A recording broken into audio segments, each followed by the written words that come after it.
है welcome back. I am Dharmendra sir from DSL institute doctor Mukherjee Nagar Delhi. मेरे प्यारे दोस्त, एक्चुअली आज जो है ना प्रीपोजिशन वह पढ़ाने जा रहा हूँ जो आपके एग्जाम में आएगा ही आएगा। कहाँ कहाँ आएगा? वो आएगा जब आप वॉइस बनाओगे ना, तो वॉइस बनाने के क्रम में अक्सर ये सारे वर्ड काम आएंगे। अक्सर हम लोगों की नज़र में होता है क्या है कि वॉइस का मतलब बाई लगा होगा, जैसे Ram Yeats a mango is eaten by Ram. तो अक्सर हम लोग सोचते क्या है कि बाई लगा है तो बाई राम होगा तभी वॉइस होगा। मैं आपसे बात कर रहा हूँ, यहाँ पे जरा ध्यान दो ना कि बाई नहीं लगा है तो क्या वॉइस नहीं होगा। जैसे मैं आपसे एक बात करता हूं, यहां पे वर्ड है नो। अब मैं एक सेंटेंस लिखता हूं, यहां पे देखो हमने कहा आई नो यू। अब आई नो यू हमसे कहा, आपसे पूछा कि आई नो यू। अब जरा इसका वॉइस बना के जल्दी दिखाओ, जल्दी बताओ वॉइस इसका क्या बनेगा। तो क्या बोलोगे? यू। क्योंकि सिंपल प्रेजेंट टेंस का है तो यू को ले जाओगे यहां, आई को ले आओगे यहां, तो आप बोलोगे कि यू आर नोन बाय मी। ये नहीं करोगे आप, यू आर, यहाँ पे आई को यू कर दोगे, यहाँ पे आर कर दिया, नो को नोन कर दिया, बाय मी कर दिया। यही ना वॉइस बनाओगे। यही तो गलत हुआ, यही तो आज सिखाने आया हूं, मैं बताने आया हूं। कुछ ऐसे वर्ब्स हैं जो अपने साथ बाय नामक प्रीपोजिशन नहीं लेते हैं। इन सारे शब्दों के बाद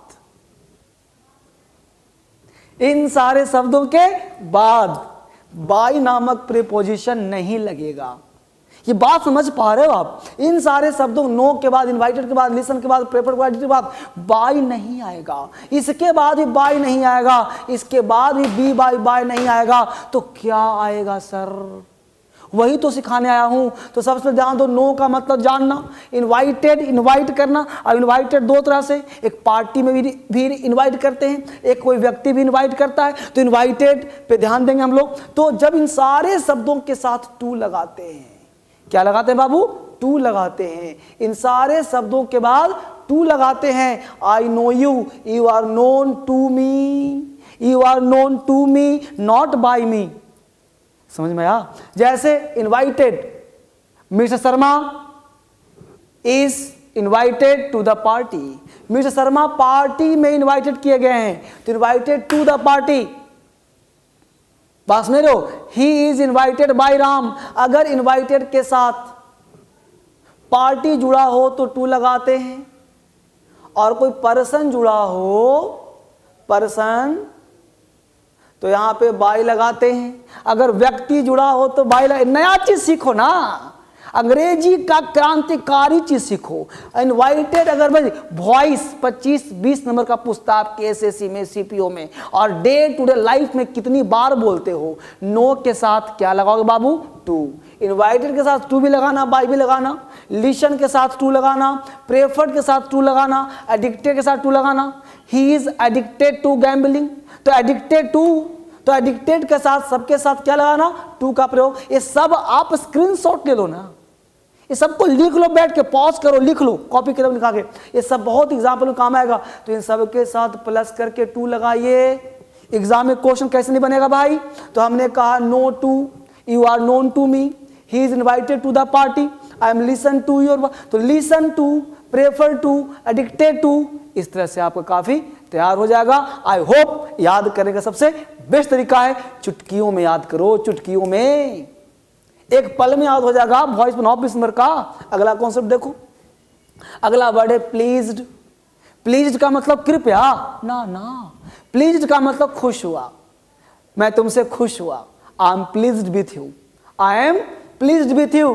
तो प्लीज के साथ विथ लगाओ, क्वेरल के साथ विथ लगाओ, सेटिस्फाइड का विथ लगाओ, डिसप्लीज्ड विथ लगाओ, डिससेटिस्फाइड विथ लगाओ, डिसगस्टेड विथ लगाओ। यानी इन सब के साथ विथ का प्रयोग करो, विद का। कह तो नहीं आता अंग्रेजी, अब ना अंग्रेजी आएगा। तो इस तरह से काम करो। आप कहते हो सर अंग्रेजी पढ़ना चाहता हूं तो दिल्ली आ जाओ ना, दिल्ली दूर नहीं है आप। अब क्रांति फैलाने के लिए आ जाओ दिल्ली, मुखर्जी नगर दिल्ली में, धर्मेंद्र सर आ जाओ डीएसएल। अब आप यहां से सीखोगे अंग्रेजी। घर नहीं आना चाहते, घर मजबूरी है, तो आप ऑनलाइन क्लास कर लो, घर बैठ के मोबाइल पे पढ़ो, अपने टीवी पे पढ़ो, यूट्यूब तो पढ़ ही रहे हो, यूट्यूब अच्छा साधन है। लेकिन आप ऑनलाइन भी पढ़ लो और नीचे सब्सक्रिप्शन दिया हुआ है, इस पे डॉट क्लिक करके आप आगे बढ़ो और सीखो, घर बैठ के सीखो अंग्रेजी। गांव में, घर में, देहात में, कहीं भी अंग्रेजी पढ़ सकते हो। अब दिल्ली दूर नहीं, दिल्ली आ भी सकते हो और घर बैठ के भी पढ़ सकते हो। फेस टू फेस पढ़ना है तो दिल्ली आ जाओ। अब यहां बात करें प्लीज्ड, क्वेरल्ड, सेटिस्फाइड, डिसप्लीज्ड, डिससेटिस्फाइड, डिसगस्टेड, सबके साथ क्या लगाओगे? With. I am pleased with you, I am satisfied with you. ध्यान देना, बहुत मिस्टेक होता है एग्जाम में, कई बार रिपीट हुआ है, बोल चाल में हम लोग गलती करते हैं। I am satisfied with you, satisfied with, he is displeased with me, तो displeased with me, satisfied, dissatisfied, तो ये वर्ड याद कर लिया, आजीवन पूछेगा। अगला लिस्ट देखो, लिस्ट नंबर 3 क्या है यहां? अमेज्ड। अमेज्ड का मतलब आश्चर्यचकित होना, अनॉयड क्रोधित होना, चिढ़ जाना, नॉक्ड खटखटाना, वंडर सरप्राइज्ड, शॉक्ड हो गए, शॉक्ड, सरप्राइज्ड हो गए। तो ये सब वर्ड क्या है? इन सब के साथ प्रीपोजिशन एट लगाइए। अब क्या लगाया हमने? इनके साथ टू, इनके साथ विथ, इनके साथ एट लगाया। अब क्यों नहीं आएगा अंग्रेजी? एक बार इतना याद कर लिया, इसका हमने एक पार्ट 1 भी दिया हुआ है जो पिछले 2-4 दिन पहले डला हुआ, वो भी आप देख लीजिए। ये फिक्स प्रीपोजिशन है, ये आएगा ही आएगा, ये सत्य है। क्या कहा हमने? He is amazed at, he is annoyed at, he is knocked at, he is wonder at, he is shocked at, I am surprised eight.